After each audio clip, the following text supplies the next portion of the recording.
ഉണ്ണിയാറിന്റെ രചനയിൽ ബിജു മേനോനെ നായകനാക്കി രഞ്ജിത്ത് ഒരുക്കിയ ലീലയുടെ വിശേഷങ്ങളുമായി ചിത്രവിശേഷം വീണ്ടും.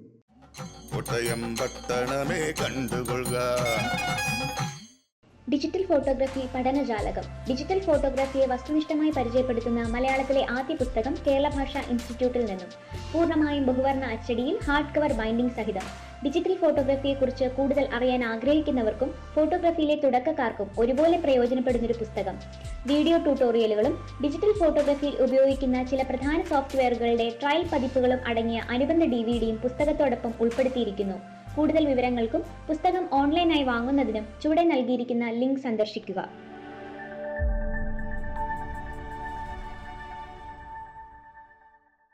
പ്രസിദ്ധീകരിക്കപ്പെട്ട സാഹിത്യകൃതികൾ സിനിമയാവുമ്പോൾ അത് വായിച്ചവരെ തൃപ്തിപ്പെടുത്തുക എളുപ്പമല്ല. വായിച്ചവരെ സംബന്ധിച്ചിടത്തോളം കുട്ടിയപ്പൻ ലീലയോട് എന്ത് ചെയ്തു എന്നതിനേക്കാൾ രഞ്ജിത്ത് ലീലയോട് എന്ത് ചെയ്തു എന്നതിനായിരുന്നിരിക്കും കണ്ടറിയാൻ കൂടുതൽ കൗതുകവും. കഥ എഴുതിയ ഉണ്ണിയാറിനെ തന്നെ തിരക്കഥയും സംഭാഷണവും എഴുതാൻ ഏൽപ്പിച്ച് സുരക്ഷിതമായ ഒരു ഇടപെടലാണ് രഞ്ജിത്ത് ഇവിടെ നടത്തിയിട്ടുള്ളത്.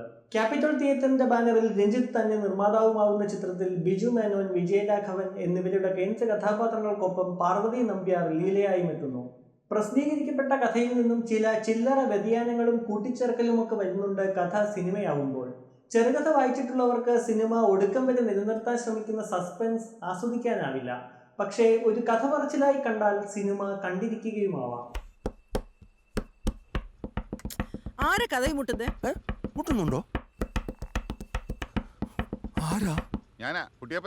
അളവറ്റ സമ്പത്തിനുടമയായ കുട്ടിയപ്പന്റെ രീതികൾ വിചിത്രമാണ്. അതിപ്പോൾ രാവിലത്തെ ചായകുടിയായാലും അത് കഴിഞ്ഞുള്ള പെണ്ണുപിടിയായാലും കുട്ടിയപ്പന്റെ അത്തരമൊരു കിറുക്കിന്റെ കഥയാണ് സിനിമ പറയുന്നത്.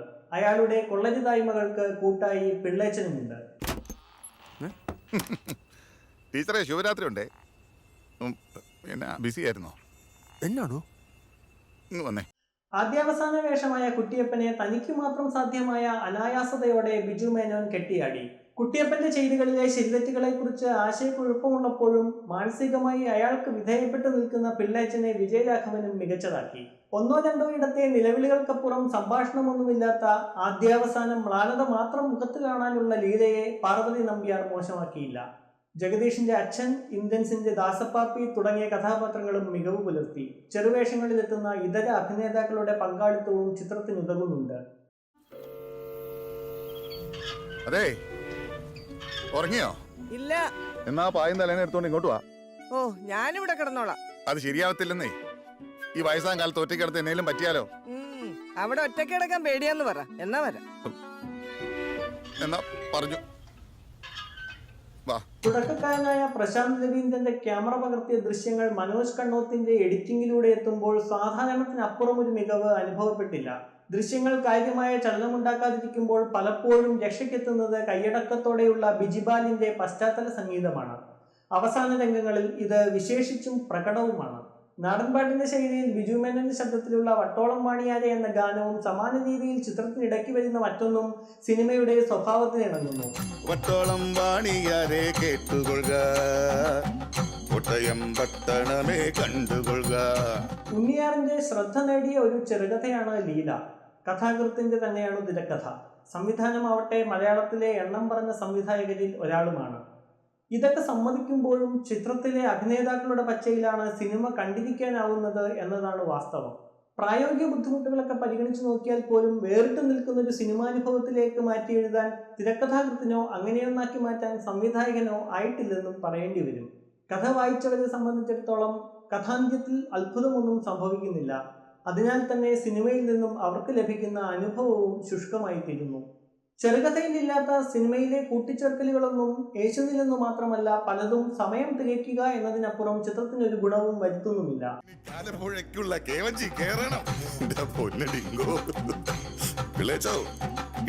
സിനിമ കഴിഞ്ഞിറങ്ങുന്നവരോട് വല്ലതും കിട്ടിയോ എന്ന് കുട്ടിയപ്പൻ ശൈലിയിൽ ഒരു ചോദ്യമെന്ന് ചോദിച്ചാൽ വായിച്ചവർ പറയുക കിട്ടിയത് പൊയ്പോയെന്നും വായിക്കാത്തവർ പറയുക ഏതാണ്ടൊക്കെ കിട്ടിയെന്നുമാവാം. കിട്ടി ബോധിക്കുന്നവർ രണ്ട് വിഭാഗത്തിലും കുറയുമെന്ന് ചുരുക്കം.